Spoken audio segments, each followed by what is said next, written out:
Hello student, education 24 में आपका स्वागत है। आज के इस वीडियो में मैं आपको बीए सेकेंड ईयर के 4th सेमेस्टर में आपका जो सब्जेक्ट है पॉलिटिकल साइंस यानी कि राजनीति विज्ञान, उसके अंदर कौन कौन से क्वेश्चन आने वाले हैं, इस वीडियो के अंदर मैं आपको आने वाले क्वेश्चन के बारे में बताऊंगा। सो आप इस वीडियो को ध्यान से देखिएगा ताकि आपको आने वाले क्वेश्चन के बारे में अच्छे से पता चल सके। और जो भी स्टूडेंट बीए सेकेंड ईयर के अंदर है, जिनका 4th सेमेस्टर का एग्जाम चल रहा है या फिर 4th सेमेस्टर का एग्जाम होने वाला है, वो लोग कमेंट करके जरूर बताएं कि नेक्स्ट क्वेश्चन पेपर उनको किस सब्जेक्ट के ऊपर चाहिए, ताकि आपके कमेंट के अनुसार मैं आपको क्वेश्चन पेपर दे सकूं।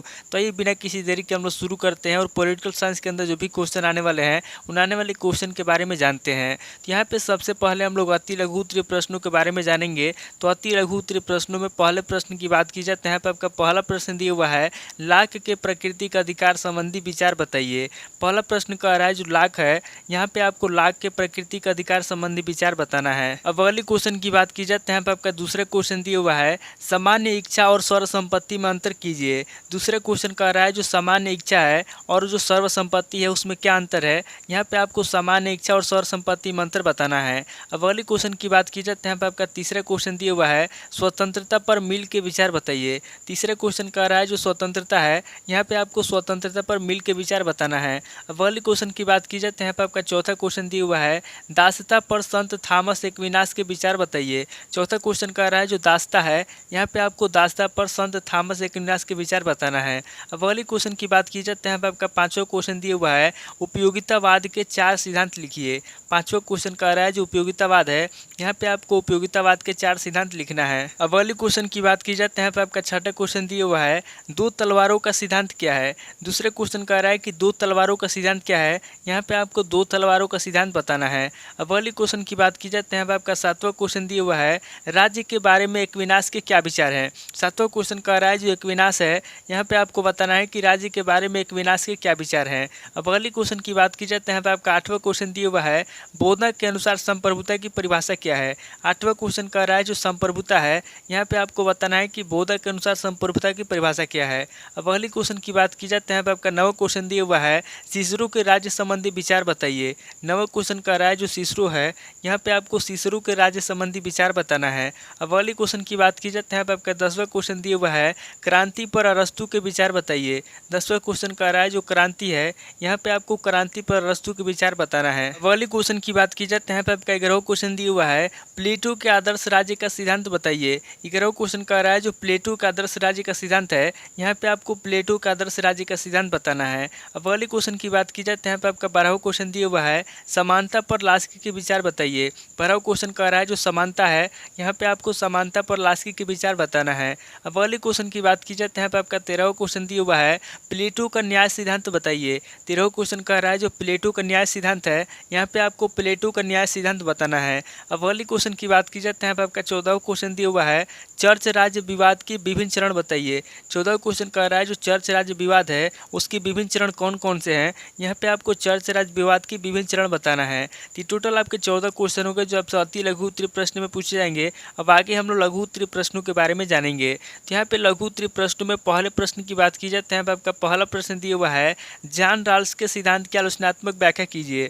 पहला प्रश्न कह रहा है जो जॉन राल्स है, यहाँ पे आपको जॉन राल्स के सिद्धांत की आलोचना करना है, यानी कि उसके सिद्धांत की जो भी कमियां है उन कमियों के बारे में आपको बताना है। अब अगले क्वेश्चन की बात की जाए तो यहाँ पे आपका दूसरा क्वेश्चन दिया हुआ है, मैरी वाल्स्टनक्राफ्ट के शिक्षा सिद्धांत पर टिप्पणी लिखिए। दूसरा क्वेश्चन कह रहा है जो मैरी वाल्स्टनक्राफ्ट है, यहाँ पे आपको मैरी वाल्स्टनक्राफ्ट के शिक्षा सिद्धांत पर टिप्पणी लिखना है। अब अगले क्वेश्चन की बात की जाए तो यहाँ पे आपका तीसरा क्वेश्चन दिया हुआ है, साम्राज्यवाद के विषय में लेनिन के विचार बतलाइए। तीसरा क्वेश्चन कह रहा है जो साम्राज्यवाद है, यहाँ पे आपको साम्राज्यवाद के विषय में लेनिन के विचार बताना है। अब अगले क्वेश्चन की बात की जाए तो यहाँ पे आपका चौथा क्वेश्चन दिया हुआ है, ग्रीन के अधिकार का सिद्धांत बताइए। चौथा क्वेश्चन कह रहा है जो ग्रीन के अधिकार का सिद्धांत है, यहाँ पे आपको ग्रीन के अधिकार का सिद्धांत बताना है।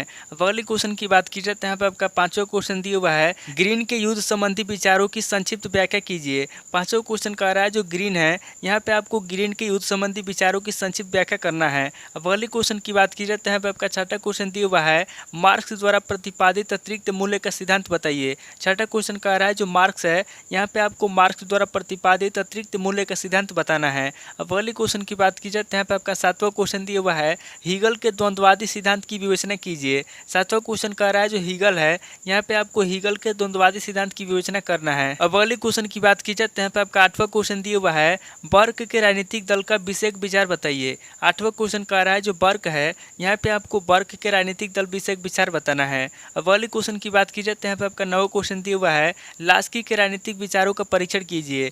9वां क्वेश्चन कह रहा है जो लास्की है यहाँ पे आपको लास्की के राजनीतिक विचारों का परीक्षण करना है। अब अगले क्वेश्चन की बात की जाए तो यहाँ पे आपका 10वां क्वेश्चन दिया हुआ है जेएस मिल का प्रतिनिधि सरकार संबंधी विचार बताइए। 10वां क्वेश्चन कह रहा है जो जेएस मिल है यहाँ पे आपको जेएस मिल का प्रतिनिधि सरकार संबंधी विचार बताना है। अब अगले क्वेश्चन की बात की जाए तो यहाँ पे आपका 11वां क्वेश्चन दिया हुआ है बेंथम के उपयोगितावादी सिद्धांत की अवधारणा बताइए। 11वां क्वेश्चन कह रहा है जो बेंथम है यहाँ पे आपको बेंथम के उपयोगितावादी सिद्धांत के बारे में बताना है। अब अगले क्वेश्चन की बात की जाए तो यहाँ पे आपका 12वां क्वेश्चन दिया हुआ है रूसो के समान इच्छा का सिद्धांत बताइए। 12वां क्वेश्चन कह रहा है जो रूसो है यहाँ पे आपको रूसो के समान इच्छा का सिद्धांत बताना है। अब अगले क्वेश्चन की बात की जाए तो यहाँ पे आपका 13वां क्वेश्चन दिया हुआ है लाख के संपत्ति संबंधी विचार बताइए। 13वां क्वेश्चन कह रहा है जो लाख के संपत्ति संबंधी विचार है यहाँ पे आपको लाख के संपत्ति संबंधी विचारों के बारे में बताना है। अब अगले क्वेश्चन की बात की जाए तो यहाँ पे आपका 14वां क्वेश्चन दिया हुआ है हाब्स के प्राकृतिक कानून संबंधी विचार बताइए। 14वां क्वेश्चन कह रहा है जो हाब्स है यहाँ पे आपको हाब्स के प्राकृतिक कानून संबंधी विचार बताना है। अब अगले क्वेश्चन की बात की जाए तो यहाँ पे आपका 15वां क्वेश्चन दिया हुआ है धर्म और राजनीति पर मैकियावेली के विचार बताइए। 15वां क्वेश्चन कह रहा है जो धर्म और राजनीति है यहाँ पे आपको धर्म और राजनीति पर मैकियावेली के विचारों के बारे में बताना है। अब अगले क्वेश्चन की बात की जाए तो यहाँ पे आपका 16वां क्वेश्चन दिया हुआ है राज्य और चर्च के संबंध पर एक विनाश के विचार को स्पष्ट कीजिए। 16वां क्वेश्चन कह रहा है जो राज्य और चर्च के संबंध पर एक विनाश के विचार है यहाँ पे आपको एक विनाश के विचारों के बारे में बताना है। अब अगले क्वेश्चन की बात की जाए तो यहाँ पे आपका 17वां क्वेश्चन दिया हुआ है सीसरो के प्राकृतिक कानून संबंधी विचार बताइए। 17वां क्वेश्चन कह रहा है जो सीसरो है यहाँ पे आपको सीसरो के प्राकृतिक कानून संबंधी विचार बताना है। अब अगले क्वेश्चन की बात की जाए तो यहाँ पे आपका 18वां क्वेश्चन दिया हुआ है अरस्तु द्वारा वर्णित संविधानों का वर्गीकरण कीजिए। 18वां क्वेश्चन कह रहा है जो अरस्तु है यहाँ पे आपको अरस्तु द्वारा वर्णित संविधानों का वर्गीकरण करना है। तो टोटल आपके 18 क्वेश्चन हो गए जो आपसे लघु उत्तरीय प्रश्न में पूछे जाएंगे। अब आगे हम लोग दीर्घ उत्तरीय प्रश्नों के बारे में जानेंगे। तो यहाँ पे दीर्घ उत्तरीय प्रश्नों में पहले प्रश्न की बात की जाए तो यहाँ पे आपका पहला प्रश्न दिया हुआ है जॉन राल्स के न्याय के लक्षणों को स्पष्ट कीजिए। पहला प्रश्न कह रहा है जो जॉन राल्स है उसका जो न्याय के लक्षण है यहाँ पे आपको जॉन राल्स के न्याय के लक्षणों का वर्णन करना है। अब अगले क्वेश्चन की बात की जाए तो यहाँ पे आपका दूसरा क्वेश्चन दिया हुआ है कार्ल मार्क्स के वर्ग संघर्ष सिद्धांत की व्याख्या कीजिए। दूसरा क्वेश्चन कह रहा है जो कार्ल मार्क्स है यहाँ पे आपको कार्ल मार्क्स के वर्ग संघर्ष सिद्धांत की व्याख्या करना है। अब अगले क्वेश्चन की बात की जाए तो यहाँ पे आपका तीसरा क्वेश्चन दिया हुआ है राजनीतिक विचारधारा में मिल के योगदान की समीक्षा कीजिए। तीसरे क्वेश्चन कह रहा है जो राजनीतिक विचारधारा है यहाँ पे आपको राजनीतिक विचारधारा में मिल के योगदान की समीक्षा करना है। अब अगले क्वेश्चन की बात की जाए तो यहाँ पे आपका चौथा क्वेश्चन दिया हुआ है बेंथम के उपयोगितावादी सिद्धांत की समीक्षा कीजिए। चौथा क्वेश्चन कह रहा है जो बेंथम है यहाँ पे आपको बेंथम के उपयोगितावादी सिद्धांत की समीक्षा करना है। अब अगले क्वेश्चन की बात की जाए तो यहाँ पे आपका पांचवा क्वेश्चन दिया हुआ है लाक के सामाजिक समझौता सिद्धांत का परीक्षण कीजिए। पांचवा क्वेश्चन कह रहा है जो लाक के सामाजिक समझौता सिद्धांत है यहाँ पे आपको लाक के सामाजिक समझौता सिद्धांत का परीक्षण करना है। अब अगले क्वेश्चन की बात की जाए तो यहाँ पे आपका छठा क्वेश्चन दिया हुआ है मैकियावेली के राजनीतिक विचारों की आलोचनात्मक व्याख्या कीजिए। छठा क्वेश्चन कह रहा है जो मैकियावेली के राजनीतिक विचार हैं यहाँ पे आपको मैकियावेली के राजनीतिक विचारों की आलोचना करना है यानी कि उसकी कमियां बताना है। अब अगले क्वेश्चन की बात की जाए तो यहाँ पे आपका सातवां क्वेश्चन दिया हुआ है एक विनाश के प्राकृतिक कानून संबंधी विचार बताइए। सातवां क्वेश्चन कह रहा है जो एक विनाश है यहाँ पे आपको एक विनाश के प्राकृतिक कानून संबंधी विचार बताना है। अब अगले क्वेश्चन की बात की जाए तो यहाँ पे आपका आठवां क्वेश्चन दिया हुआ है अरस्तु के दास्ता विषयक विचारों का परीक्षण कीजिए। आठवां क्वेश्चन कह रहा है जो अरस्तु है यहाँ पे आपको अरस्तु के दास्ता विषयक विचारों का परीक्षण करना है। अब अगले क्वेश्चन की बात की जाए तो यहाँ पे आपका नवा क्वेश्चन दिया हुआ है प्लेटो के साम्यवाद के सिद्धांत का परीक्षण कीजिए। नवा क्वेश्चन कह रहा है जो प्लेटो है यहाँ पे आपको प्लेटो के साम्यवाद के सिद्धांत का परीक्षण करना है। अब अगले क्वेश्चन की बात की जाए तो यहाँ पे आपका 10वां क्वेश्चन दिया हुआ है एपिक्यूरियन तथा स्टोइक दर्शन के मुख्य विचारों का वर्णन कीजिए। 10वां क्वेश्चन कह रहा है जो एपिक्यूरियन है तथा जो स्टोइक दर्शन है उसके मुख्य विचार क्या है यहाँ पे आपको एपिक्यूरियन तथा स्टोइक दर्शन के मुख्य विचारों के बारे में बताना है। तो टोटल आपके 10 क्वेश्चन हो गए जो आपसे दीर्घ उत्तरीय प्रश्न में पूछे जाएंगे। तो इस वीडियो के अंदर मैंने आपको अति लघु उत्तरीय प्रश्न, लघु उत्तरीय प्रश्न और दीर्घ उत्तरीय प्रश्न तीनों तरह के प्रश्नों के बारे में बता दिया। आप इन तीनों तरह के प्रश्नों को नोट कर लीजिए और किसी किताब से सीरीज से मिला करके याद कर लीजिए। तो दोस्तों आज इस वीडियो को मैं यहीं पे स्किप करता हूँ, मिलता हूँ आपसे नेक्स्ट वीडियो में। अगर आपको वीडियो अच्छा लगा तो वीडियो को लाइक कीजिए, शेयर कीजिए और कमेंट करके बताइए कि आपको नेक्स्ट वीडियो किस टॉपिक के ऊपर चाहिए। थैंक यू दोस्तों।